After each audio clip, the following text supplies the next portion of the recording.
And then Dan talked today about taking over play calling. Did it feel any different for you out there?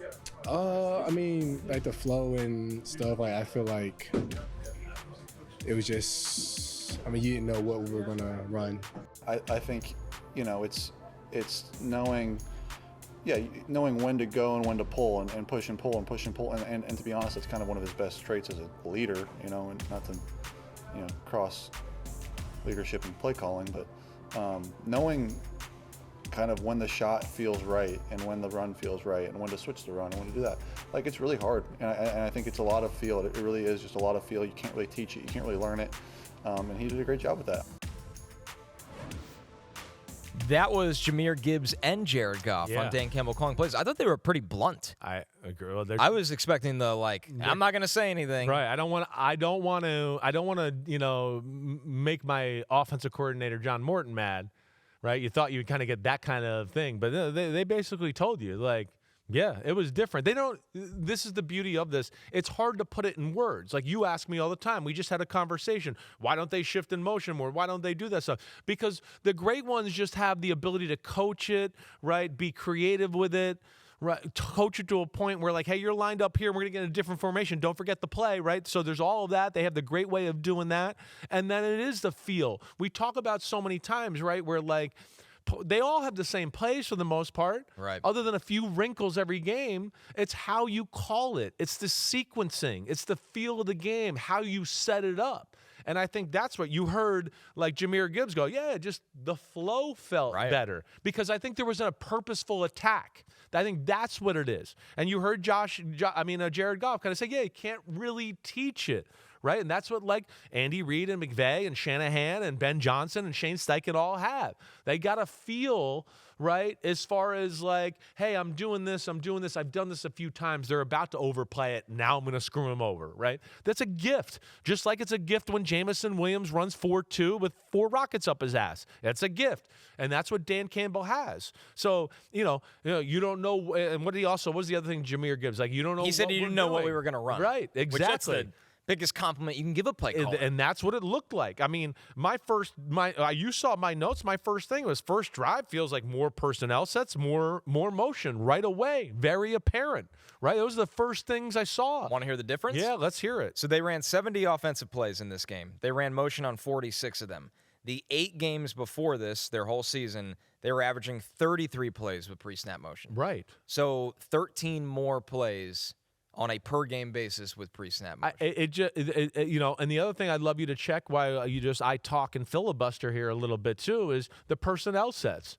I feel like this was glaring. I saw more. I mean, we talked about last week. It's too much 12. Why don't they play 11 more? I think they're letting teams off the hook. That's where I joked with you on yesterday. I was like, I think Dan Campbell's listening to the pod. Right, Jamison Williams time. Right, Jamison Williams. We talked about that last week. All of a sudden, they're throwing them damn ball all the time and moving him around and getting them the ball.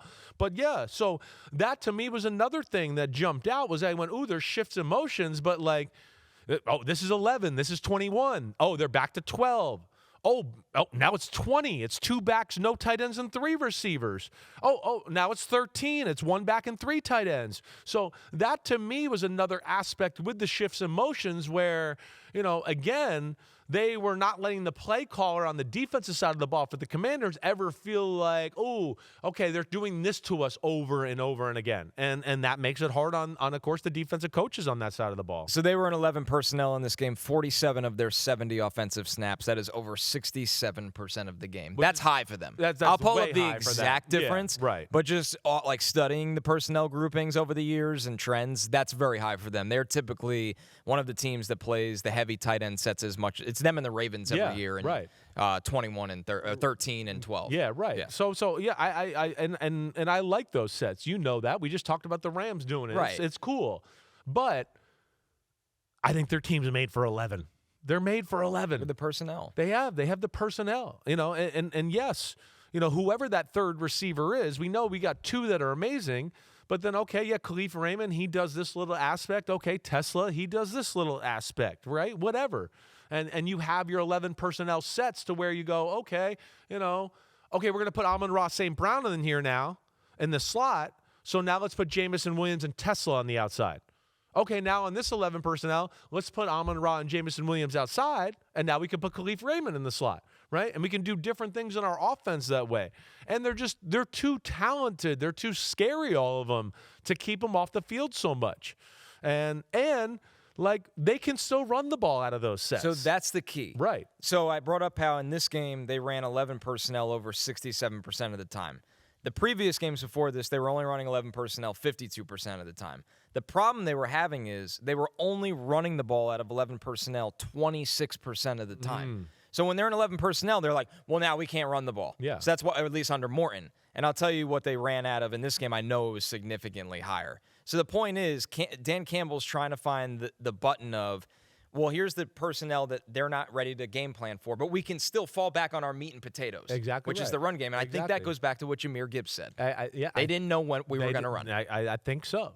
I think a little too much with John Morton became, first and second down, 12 personnel, 2 tight ends. And now it's third down, and we're throwing the ball with 11, right? And it's like, wait. So whenever we get 11, it's just like we're throwing it. That's what teams are seeing. Exactly. All the numbers are telling you. It's what they're doing. They changed that. They attacked in this game. This game was come out and like they threw the ball first, and they attacked down the field. So remember I said 26% of the time they were running at 11, which is just never. Right. They're just throwing out of 11. Right. They ran the ball over 53% of the time out of 11. Yeah, they got to continue. They totally changed everything they've been doing under Dan Campbell calling plays. They're going to scare people that way because, one, everybody's going to be scared of their passing game. They usually do attack and can throw the ball down the field, and Goff's willing to be aggressive and hang in there and do that. So now you get – so what happened in this game is they came out in 11. Washington tried to play kind of aggressive, people around the line of scrimmage and all that. They were like, oh, crap, we're getting gashed in the pass game. They're doing whatever they want. And then it became, all right, we got to put 2 safeties back. And Dan was like, okay, now it's time to run the ball. We got 11 in. Now it's time to run. Oh, boom, watch out. So they set up the run in this game with the pass. And I think the other thing I would say, and again, we talked about the motions and making everybody communicate and do all that stuff, right? And I've watched the Lions on film against the Vikings and the Chiefs, 2 out of the last 3 games. And like I said, they weren't doing all this stuff in those games, and you've backed that up. Right. But it also just felt like they had a plan of attack. I wrote this at one point, and I know you saw it. I just wrote, feels like they have a plan of attack. There is a purpose rather than let's just call this play. We like this play. As long as we execute it, we should be good, right?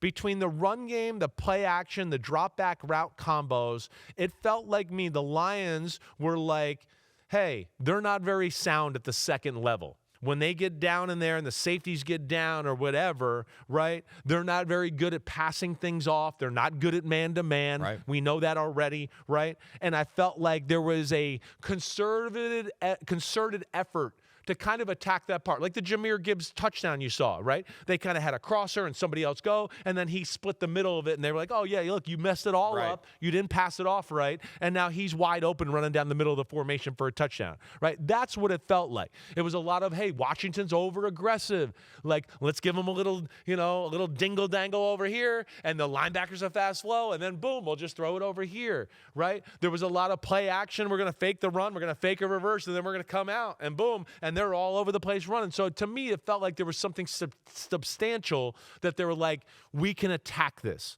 And so that was the big thing. And then also more plays with Jamison Williams being the number 1 read.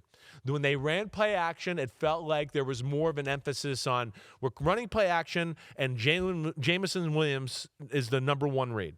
And then it also felt like they got in Jared Goff's ear, and they said, listen, we're in 11. We're going to put him over here. If he's man-to-man, just throw him the fucking ball. Just throw him the fucking ball. Yeah. And they did that. So that right there made them scared. They are so much more scary when they give the ball to Jamison Williams. It opens up their whole offense. And that's why they have to keep an emphasis on getting him the ball on a regular basis. He had 4 targets off of play action.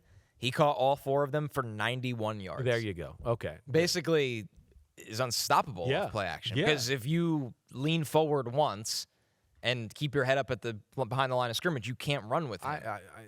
I think he's the fastest receiver in football. If it's not, it's him, Rashid Shaheed now. Right. Who else am I missing? Waddle's in the combo. Waddle's maybe? in the. I don't think he has the long speed they have, right? But the acceleration off the ball, definitely. But yeah. I mean, the fact this is a small conversation. It's a small conversation. I mean, exactly right. Worthy's a hard one to gauge because he's so fast. But I know how but you utilize your right. speed. Jamar Chase, of course, we can't forget about him. Yep, right, because he's so good, you almost forget. I'd put sometimes. Alec Pierce in that conversation. I would. And maybe your Jackson Smith and Jigba is actually there too, which is wild. It is wild. It's hard to deny it. I think Jameson is faster than all of them. I think so too. I think he's on raw speed. When he takes off in the viewing room on Sundays, people wow.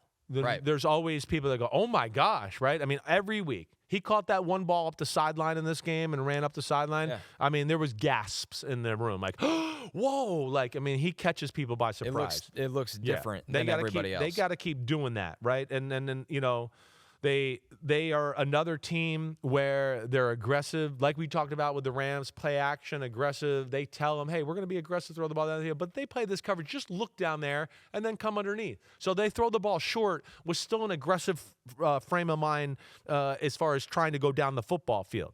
And that to me is a big thing too. And, I think all in all, those are probably the biggest, factors of the football game. More deception before and after the snap, featuring Jameson Williams, right?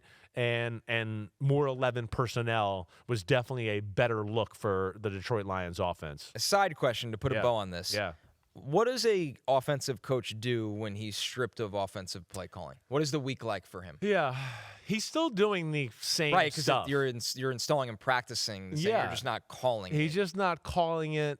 He's now maybe where they're probably all I don't Dan when he says it's collective. A lot of good offenses, right? Like, you got your little area, supply me with some information, right? I've seen that there, but dive a little deeper and supply me with information, give me a few ideas, and then I'll put it part of our game plan. Where they might have been coming to him with that, now they're all going into Dan's office going, hey, Dan, hey, here's this report, here's that report. Right. Hey, did you see this here? Hey, when I was breaking this down and doing everything that way, I don't think the approach is any different other than now he's not running the offensive meeting. Dan Campbell is, right? Dan Campbell's going to make a few more calls on things instead of sitting in the meeting room going, oh, okay, yeah, all right, Johnny, I like that. Now he's in the meeting going, hey, we're going to do this week. Yeah. We're going to do this week, all right? And then something where everybody disagree, right? I mean, it's just going to be like that. So, yeah, I think that's the big thing right there. He blows my mind because I think when everybody was introduced to him, you had one perception of who he is, and everybody kind of just assumed he wasn't really smart. And he's clearly incredibly bright individual. He is high brilliant IQ. Yes. Paul Bunyan. All right. Right, there you go. And I mean it with no disrespect. I just think with the general public, this guy kneecaps, bench presses, caffeine, and kneecaps. And right. Got a big jaw, and then you dive into the film and the data, and you're like, this guy is as brilliant as anybody. 100% right now. He's brilliant, and just the people he hires alone would tell you that. Just that you go, oh, okay, wait. He let Ben Johnson do his thing. He saw it and was brilliant enough to go, you're awesome. Let me just do your thing, right? Didn't have an ego to go, I got to call that offense. Yeah. How dare he's getting so much attention, right? So, yes, he's without question one of the best coaches in football. There's no denying. He's got the magic touch in every freaking area right now, and I'm excited to see him, Last week was a good week to take over play calling. Now difficulty cranks a couple notches. He's going to turn this film on this week with Vic Fangio and the Eagles and go, whoa, okay, some of those plays that got open last week, they ain't going to work this week. I got to come up with a whole new thing here, and that's what's going to be fun about Sunday night. Yo, thanks for watching, homies. We are now in the NFL season here on Chris Simms Unbuttoned. Hit subscribe to get our weekly picks, game recaps, film deep dives, and much, much more. Thanks again for watching. Subscribe, rate, review. Peace out. You know where to find us.